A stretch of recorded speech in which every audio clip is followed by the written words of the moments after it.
सीढ़ियां उन्हें ही मुबारक हो जिन्हें छत तक जाना है। सीढ़ियां उन्हें ही मुबारक हो जिन्हें छत तक जाना है। हमारी मंजिल तो आसमान है, रास्ता हमें खुद ही बनाना है। नमस्कार दोस्तों, मैं आनंद कुमार आप लोगों का आपके अपने YouTube channel lifetime learning with Anand Kumar में हार्दिक स्वागत करता हूं और आशा करता हूं कि आप लोग जहां कहीं भी होंगे स्वस्थ होंगे, मस्त होंगे। आइए दोस्तों, इस सेशन की शुरुआत की जाए। आज के इस सेशन में हम लोग बात करने वाले हैं CET की। ठीक है, ये क्या है? Common eligibility test.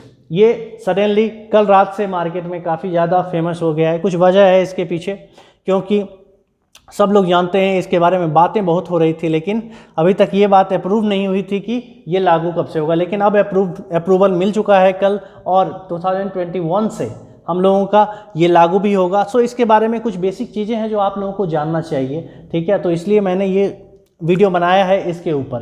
कुछ लोगों का बहुत डाउट आया था कि सर इस पर कुछ बताइए, क्या है क्या नहीं है, क्या बेनिफिशियल होगा या नहीं। सो मेरे पॉइंट ऑफ व्यू से आप लोगों के लिए, आप लोगों को जितना जानना चाहिए जल्दी जल्दी में हम लोग डिस्कस कर लेते हैं। ज़्यादा वक्त नहीं लूँगा आपका। आइए दोस्तों, हम बात करते हैं CET की, कॉमन एलिजिबिलिटी टेस्ट की।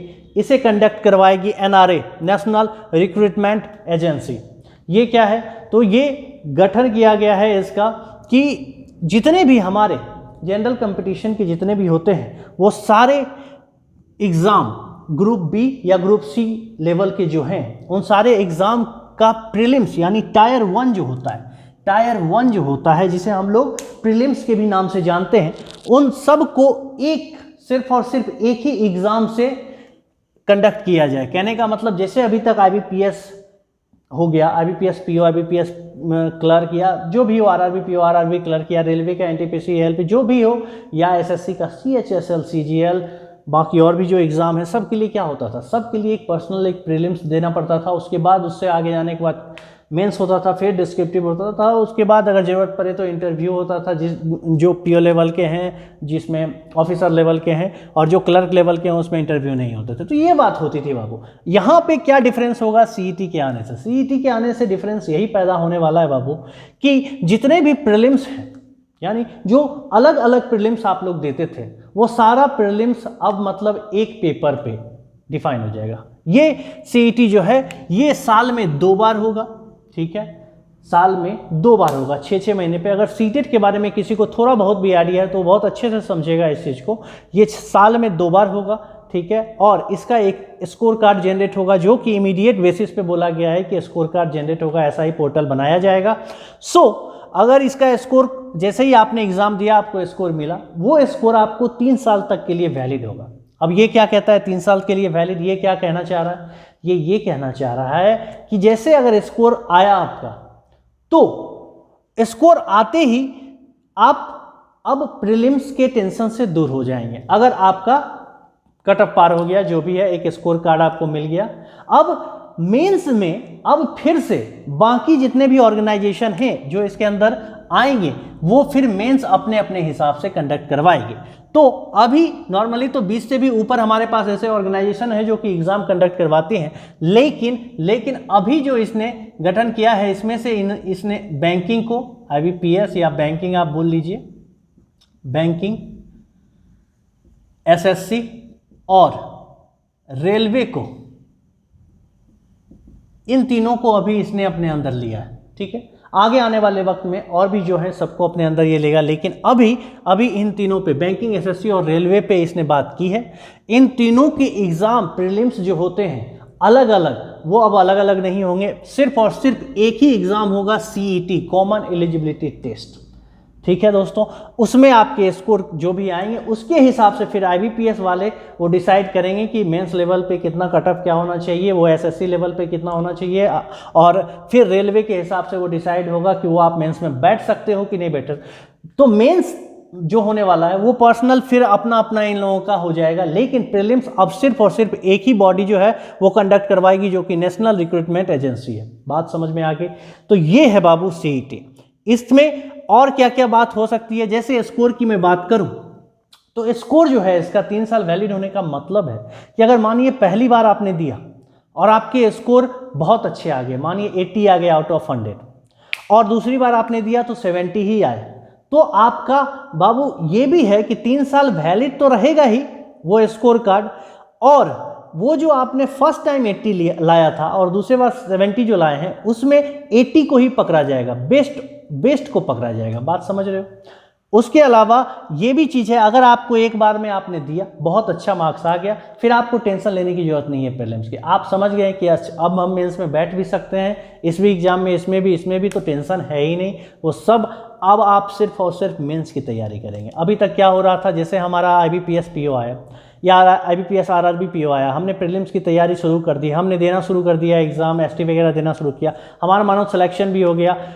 अब मेंस की तैयारी होने लग रही थी, उसी बीच में IBPS क्लर्क का वैकेंसी आ गया। अब क्या होगा, जब मेंस की तैयारी हो रही थी तो हमारा दिमाग थोड़ा सा भटका कि अगर इसको भी ले लेते हैं अपने साथ, कि एक और ऑप्शन भी क्रिएट कर लेते हैं अपने लिए। इसके लिए क्या हो जाता था बाबू कि दोनों का गेम अलग है बाबू, प्रीलिम्स और मेंस का, ठीक है। तो इसके वजह से बहुत टेंशन होता था, अच्छे स्टूडेंट का सिलेक्शन रुक जाता था इसके वजह से, क्योंकि वो इधर भी ध्यान देते थे, इधर भी देते थे।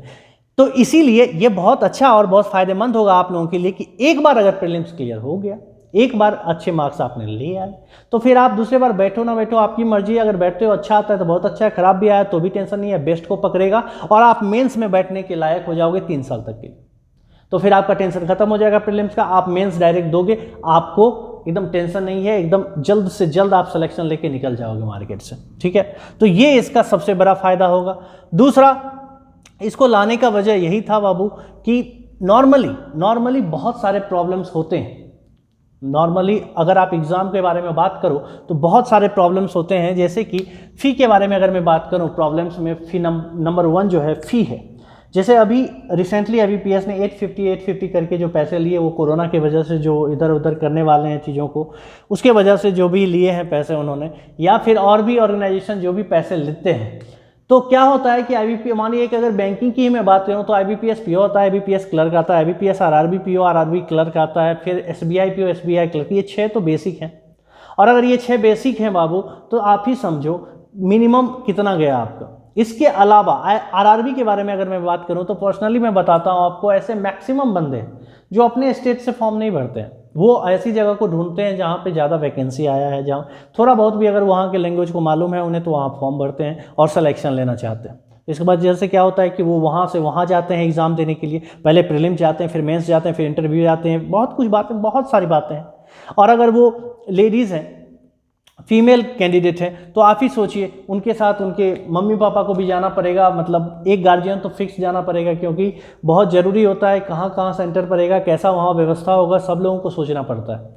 और मैं फीमेल ही क्या, मैं मेल में भी ऐसा बहुत गार्जियन है जो अकेले नहीं जाने देना चाहते हैं, अगर वैसे दूर दराज जगहों पर पहुँच गया सेंटर तो, ठीक है। तो बहुत सारा खर्चा होता है। अब ये ख़त्म हो जाएगा, ये प्रॉब्लम ख़त्म हो जाएगा। एक सिंपल सा एग्ज़ाम होगा, और वो एग्ज़ाम, दूसरा जो मैंने अभी बात की ना ट्रांसपोर्टेशन की, ये भी ख़त्म हो जाएगा। क्यों? क्योंकि इससे और ये भी यहीं पे ये भी रिलेटेड है। तीसरा वाला वेन्यू, अब बात की गई है जो CET करवाने की, ये बात की गई है हमारा जितने भी डिस्ट्रिक्ट हैं हमारे देश में, कोशिश करना है कि हर एक डिस्ट्रिक्ट में एक सेंटर, ठीक है, सबसे अच्छी बात। यानी सिंपली अगर दूर दराज गांव के भी क्षेत्र के लोग हैं तो कहीं जाने की ज़रूरत नहीं है, अब अर्बन एरिया में वहीं आसपास उनको सेंटर मिल जाएगा। और दूसरा सबसे बड़ा बात वही फीमेल प्रोटेक्शन की बात करें हम लोग, कि उन लोगों को काफ़ी दिक्कत होता था एक जगह से दूसरी जगह। लड़के तो किसी तरह स्टेशन पे भी कहीं भी सो जाते हैं, इतनी भीड़ होती थी फिर भी वो मैनेज कर लेते हैं, लेकिन लड़कियों को दिक्कत हो जाती थी, उनके साथ गार्जियन को भी साथ में परेशानी होती थी, बहुत सारी बातें हैं।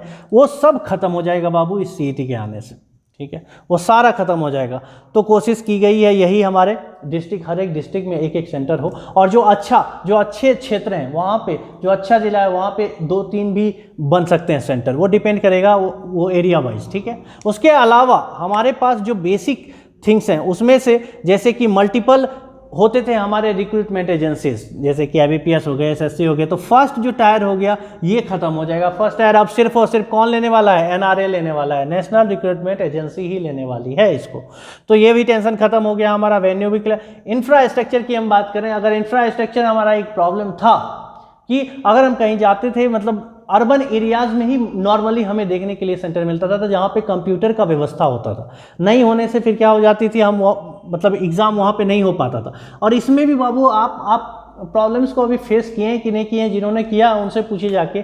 ऐसा बहुत जगह है बाबू, सेंटर तो अच्छा हो गया है लेकिन बहुत प्रॉब्लम भी क्रिएट होती जाती है, कभी शट डाउन हो जाना, कभी लाइट की व्यवस्था, बहुत सारी वजह है। इन सब टेंशनों को खत्म करने के लिए ही इस CET को लाया गया है, ठीक है। तो इंफ्रास्ट्रक्चर का भी टेंशन खत्म हो जाएगा और शेड्यूल का भी टेंशन खत्म होगा। शेड्यूल कहने का मतलब ये है कि जब साल शुरू होता है तो आप शुरू करते हैं प्रीलिम्स देना, और प्रीलिम्स फिर वो देके मेंस में बैठते हैं, नहीं होता है, फिर प्रीलिम्स देते हैं, फिर नहीं बैठते हैं, मेंस में नहीं होता है, फिर अगले साल प्रीलिम्स देते हैं। ये बार बार चलता रहता है, आपका मेंस क्लियर नहीं हो पा रहा है, प्रीलिम्स देते जा रहे हैं। बात समझ रहे हो कि नहीं? यहाँ पे क्या है, एक प्रीलिम्स दोगे और हमेशा के लिए मतलब 3 साल के लिए, 3 साल के लिए आप निश्चिंत हो जाओगे कि अब हमको बस सिर्फ और सिर्फ मेंस पे फोकस करना है, उसको सेलेक्ट वहाँ से फटाफट मेंस निकालना है और सिलेक्शन लेके निकल जाना है। तो ये सबसे अच्छी बात है। दूसरा ये भी बहुत अच्छा पॉइंट है बच्चों के लिए, जहाँ पे जैसे SBI PO में जो बच्चा सिलेक्शन लिया, फिर SBI क्लर्क में लिया, RRB PO RRB क्लर्क में लिया, IBPS PO IBPS क्लर्क,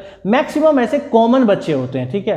तो कॉमन बच्चे जो होते हैं हर एग्जाम में वो एक सीट, मतलब हर जगह जाना उनको कहीं एक ही है, लेकिन एक सीट तो जा ही रहा है हर, वैसे बहुत सारे कॉमन बच्चे होते हैं। तो अब यहाँ टेंशन वो खत्म हो जाएगा कि एक बच्चा के लिए मतलब सिंपल वो एक एग्जाम देगा, एक सीट वो लेगा। तो ये बहुत अच्छी बात है बाबू, उन लोगों के लिए ज़्यादा अपॉर्चुनिटी मार्केट में आई है, ये बात आप समझ लो अच्छे से। तो कुछ अच्छे कुछ बुरे, ये सब बाद की बात है, ठीक है कि नहीं। अभी सिलेबस भी इसका नहीं मार्केट में आया है और आप लोग परेशान हो रहे हैं, बहुत लोगों का टेंशन हो गया कि क्या होगा, सिलेबस कैसे चलेगा, क्या पूछेगा।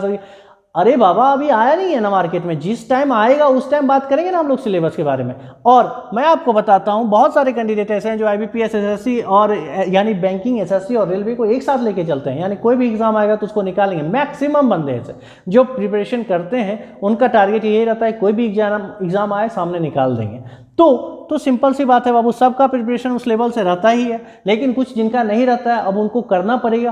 बाबू देखो सिंपल सी बात है मार्केट में कि जो जैसा ऊपर से सेट किया जाएगा आपको उसके हिसाब से काम तो करना ही पड़ेगा ना। आप नहीं करोगे तो आपका सिलेक्शन नहीं होगा, बाकी लोग सिलेक्शन लेके निकलते, आप बातें करते रह जाओगे, आपका सिलेक्शन नहीं होगा। लेकिन अगर फिर भी किसी को लगता है नहीं ये जो है ये कुछ अलग ही एलियन टाइप का चीज़ आने वाला है मार्केट में, तो आप ऐसे सोचो ना, जो अभी आपके पास है मार्केट में वो आपका बेस्ट है, ये आपका लास्ट है, इससे अच्छा आपको कभी नहीं मिलने वाला है, उस हिसाब से दो। ऐसा दो कि ये इसके बाद आप जिंदगी में कभी एग्जाम ही ना दोगे, देखिए सिलेक्शन आपका होगा, आप पागल की तरह पढ़ो उसके लिए। तो अगर जिसको ये लग रहा है, लेकिन सच्चाई ये बात है कि जब भी इसका सिलेबस भी तैयार होगा तो भैया इन तीनों के मेंबर के एक कमेटी बनाई जाएगी, इन तीनों को बुलाया जाएगा डिपार्टमेंट को, सब लोग बैठ के एक सिलेबस तैयार करेंगे जो सबके लिए स्टैंडर्ड होगा, ना ज़्यादा हार्ड होगा ना ज़्यादा ईजी होगा, बेस्ट होगा सबके लिए, ठीक है।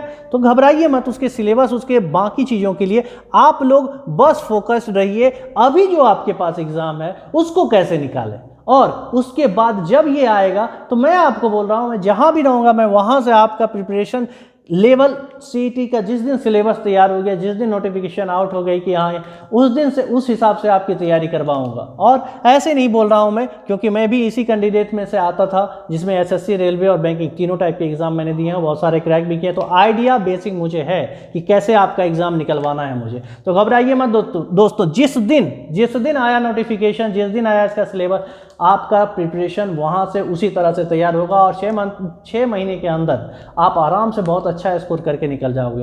उसके लिए घबराने की जरूरत नहीं है। लेकिन अभी हमारे पास जो डेफिनेट चीज़ है, हमारे पास डेफिनेट ये है कि जो एग्जाम मार्केट में है उसको कैसे निकाला जाए। उसको निकालने के लिए जिस तरह हम लोग कर रहे हैं उसी तरह करते रहिए, पढ़ाई जोर शोर से लगे रहिए, सिलेक्शन लेके छोड़िए, ये सब मत सोचिए कि क्या हो रहा है क्या नहीं हो रहा है, ठीक है। चलिए, तो ये बेसिक बातें थी इसके बारे में।